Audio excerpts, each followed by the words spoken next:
Welcome back to another video. So today's video, I've been getting a lot of requests on how to properly manage your risk in trades. So that's exactly what I'm going to be covering today. And I'm going to show you exactly some little tips and tricks on how to actually know how much you're risking before you even enter the trade and how to properly calculate your risk with risk to reward ratios. So let's get right into it. I don't want to waste too much of your time. So jumping right on the charts, first thing I want to identify is on the left-hand tool, when you come down to the 1, 2, 3, 4, 5, on the fifth one, forecasting, you have long and short tools. So this is your long and this is your short tool. Now, of course, you can also favorite them. So they pop up over here and you have this little favorite tool. So you don't have to keep going back and forth. Now, this is your long tool. So whenever you're thinking about taking longs in the market, this is the tool you want to take. Whenever you're thinking about taking shorts in the market, this is the tool you want to take.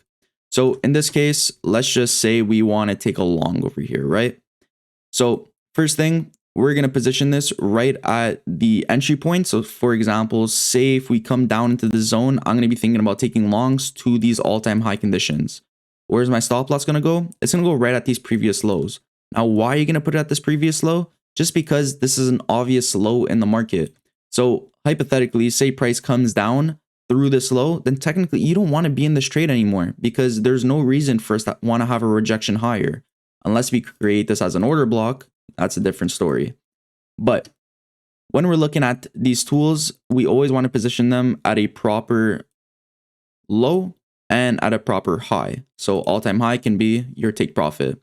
Now, over here, you can see your quantities. So quantity is how many contracts you would have to enter for having a risk to reward of $500.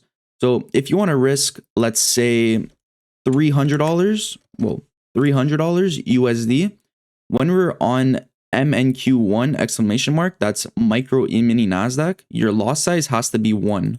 So make sure your lot size is 1. Account size doesn't really matter. Leverage, leave it the same. So lot size 1, very important. And your risk, make sure you put this to USD. Now, say you want to risk $300 on this trade. Let's see. Quantity now is 4. So you'd have to enter with a minimum of 4 contracts to want to risk $300. Now, over here at the bottom, you see risk and reward ratio.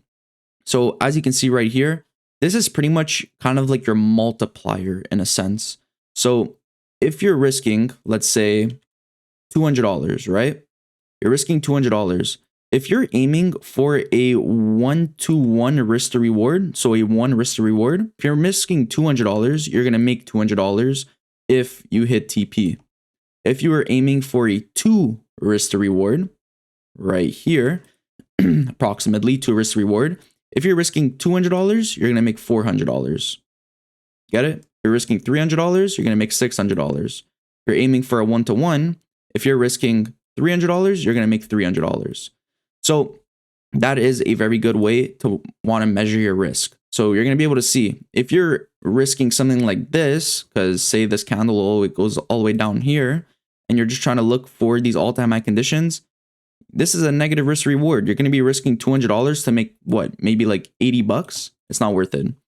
So another way is, for example, say, going back to the example as I just said before, say this is your risk. Now you need to right click create order limit. Once you are in this create order limit, you have this panel on the right that pops out. This is pretty much going to show you the whole logistics of everything. So as you can see, since we right clicked on the tool, our take profit and our stop loss is already put in place. So as you can see, this is close to a 2.8. So let's just round it up to 3 risk to reward. As you can see over here, we're risking $213 since our risk is set at 200. Say we want to risk 500. Let's click that in. So quantity has to be 7 now. So we go click 7 and now we're risking $497. I know it's kind of faded over here, kind of hard to see, but apologies about that. Now, this is when we have our limit. But say, for example, you want to have like 100% clarity when markets are moving. We go ahead, right click again. Let's go to settings. Go all the way down on the left where you see trading. Make sure, where is it? Make sure positions and orders and a reverse position button is enabled. Once that is enabled, you can click market. So limit order is, say for example, you expect price to come down here and you don't want to be on the charts to click the button. You put your stop loss, put your take profit, blah, blah, blah. Then when market comes, well, when these candles come, tap inside of your limit. Once you click buy, then you'll automatically get pushed into the position. But say you're waiting, for example, like an inversion for value gap, you would want to click market. So now you can see that this is actually moving with the market. And you have your take profit, you can move, and you can put your stop loss, you can move. Project orders on market. Now on market order, you can't see anything.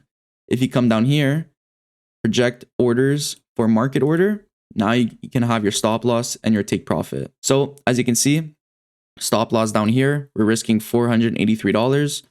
And say, for example, we want to move our stop loss up here, then it adjusts to $238. So say, for example, we bring our stop loss down there on the projecting tool. Now it says 12 contracts. So let's put 12 contracts. What are we risking? $550 now because the markets are moving. But that is exactly how you're going to adjust your stop loss. Now, guys, honestly, when you're trading on the live markets, risking $500 for a clear one-to-one is perfectly fine. That's more than what you need.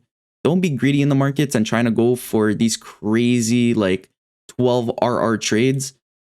You're not going to really get anywhere with that. You're going to have a very, very low win rate. And overall, it's going to be very hard to master those type of moves because they are pretty much like sniper entries. But that's pretty much that. I pretty much covered everything that there is to know. And of course, if you're looking for the short tool, it's the same exact thing. Lot size is 1, risk, whatever you would like. Make sure, obviously, it's in USD and not percentage. And project orders from market order. So you can see on the live market where these positions are going at, and you have your take profit and you have your stop loss. So hopefully this video helped you, and I really hope you have a good success in trading. If you do want to learn one-on-one with me, I have a link down below. Go check that out. And I also got some funded accounts down below so you can get some nice discounts. Peace.